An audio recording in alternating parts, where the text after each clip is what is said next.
खबर शामिल करते हैं नौशहरों फरोज से हमारे नुमाइंदा मुनीर अहमद कुरैजा की।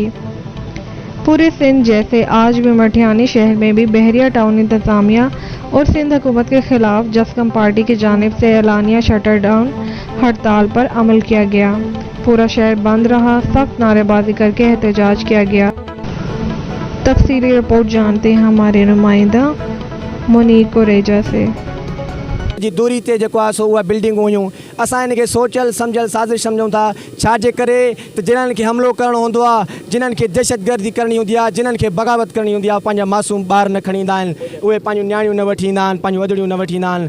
सिंध अमन जे हिसाब सां दुनिया में मशहूरु आहे त बाबा असां अमन वारा आहियूं ऐं असां इहो ई चऊं था त बहरिया टाउन ते हमिलो असां न पर के इहा सोचल सम्झल साज़िश आहे ऐं इन तहत असांजे महबूब चेयरमैन जस्कम चेयरमैन सनान खान खे खंभे गुम कयो आहे। जेको बि जेका लाक़ानूनियत आहे पाकिस्तान जे आइन में इहो किथे बि न आहे लिखियल त तव्हां कंहिं बि माण्हू खे खणे काल कोठियुनि में बंदि करे छॾियो। आलमी दुनिया ॾिसे वेठी थी जेके नाइंसाफ़ियूं कनि था। तंहिंजे करे असां इहो चवंदासीं त जस्कम चेयरमैन सनान खान ऐं सभिनी क़ौमी कारकुननि खे जल्द खां जल्द आज़ादु।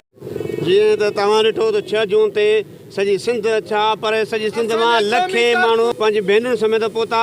पीपल पार्टी मल्क रियाज़ ऐं उन्हनि MQ जी तरफ़ां हिकु वॾी साज़िश थी जेका बहरिया टाउन जे अंदरि बाहि लॻाई हुई। असांजे कॉम्प्रेस जे ख़िलाफ़ु हिकु वॾी साज़िश हुई, हिकु वॾो लसानी फ़साद कराइण जी कोशिशि हुई, पर असां कॉम्प्रेस हिकु सबुर जो तहमुल करे ऐं असां हिन साज़िश खे बिल्कुलु रद्द कयो। पर पोइ बि उनजे बावजूदि क़ौमी कानून खे गिरफ़्तार कयो वियो आहे, उनजे मथां केस कया विया आहिनि। हीअ किथां जो साहब आहे, असां अपील था कयूं त महिरबानी करे उन जा केस ख़तमु कयो ऐं उन्हनि खे सनान खान हुजे केर बि जहिड़ा बि हुजनि उनखे फौरी ज़ाहिर कयो।